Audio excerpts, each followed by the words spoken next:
बिस्मिल्लाहिर्रहमानिर्रहीम अस्सलाम वालेकुम। तीफी बट के बहनोई जवेद बट के कत्ल के केस के अंदर मज़ीद नई अपडेट्स आई हैं, वो मुकम्मल आपको बताऊंगा। सबसे पहले बात करते हैं कि एक ख़ातून को गिरफ़्तार किया गया है। वो क्या कहानी है? एक स्कूल से उठाया गया एक औरत को, और उसके साथ उसका भाई था और एक मेहमान था, वो आया हुआ था मिलने। तो ये क्या स्टोरी है, ये भी मुकम्मल बताऊंगा। पुलिस मज़ीद इन्वेस्टिगेशन कर रही है कि आखिर ये शूटर कौन थे, कहां से आए थे। पुलिस ने इन्वेस्टिगेशन की थी। एक अजहर नामी शख्स, उसने कॉल्स की थी डिफरेंट लोगों को। उसके अंदर एक स्कूल के अंदर एक स्कूल प्रिंसिपल को कॉल की थी, बार बार वो कॉल कर रहा था। तो पुलिस ने मजीद इन्वेस्टिगेशन करके उस औरत को पकड़ा। इन्वेस्टिगेशन की तो पता चला, उस औरत ने सारी बात बताई। वो ये थी कि अजहर जो है उसके बच्चे यहाँ पे पढ़ते हैं और उसने 4 महीने से फीस अदा नहीं की थी। मैं इसलिए अजहर को बार बार फ़ोन करती थी कि फ़ीस के मामले में इसके अलावा मेरा कोई तल्लुक नहीं है। पुलिस ने मज़ीद इन्वेस्टिगेशन के बाद इस प्रिंसिपल को, खातून प्रिंसिपल को, इसके साथ इसके भाई को और एक मेहमान आया हुआ था, इनको क्लियर करार दे दिया है।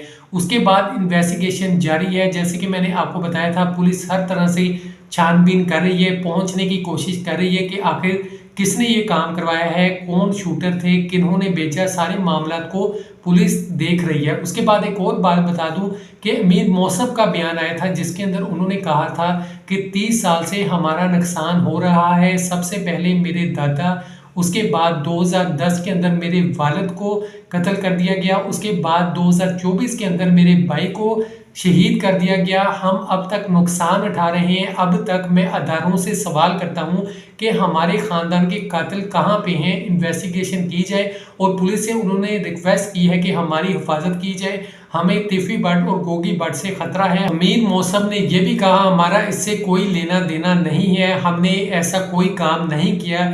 इसके अलावा अमीर फतेह का भी बयान आया था, उसने भी यही कहा था कि हमारा इस कत्ल से कोई लेना देना नहीं है। अब तीफी बट और गोगी बट के बारे में यही कहा जा रहा है, वो यही कह रहे हैं कि इन्होंने ये काम करवाया है। लेकिन बहुत से ऐसे भी लोग हैं, वो ये कह रहे हैं कि ये किसी तीसरी पार्टी का काम है, इन्होंने ये काम नहीं करवाया। और ये तीसरा शख्स ऐसा शख्स है जो इनके बीच लड़ाई डलवाना चाहता है, हालात ख़राब करना चाहता है।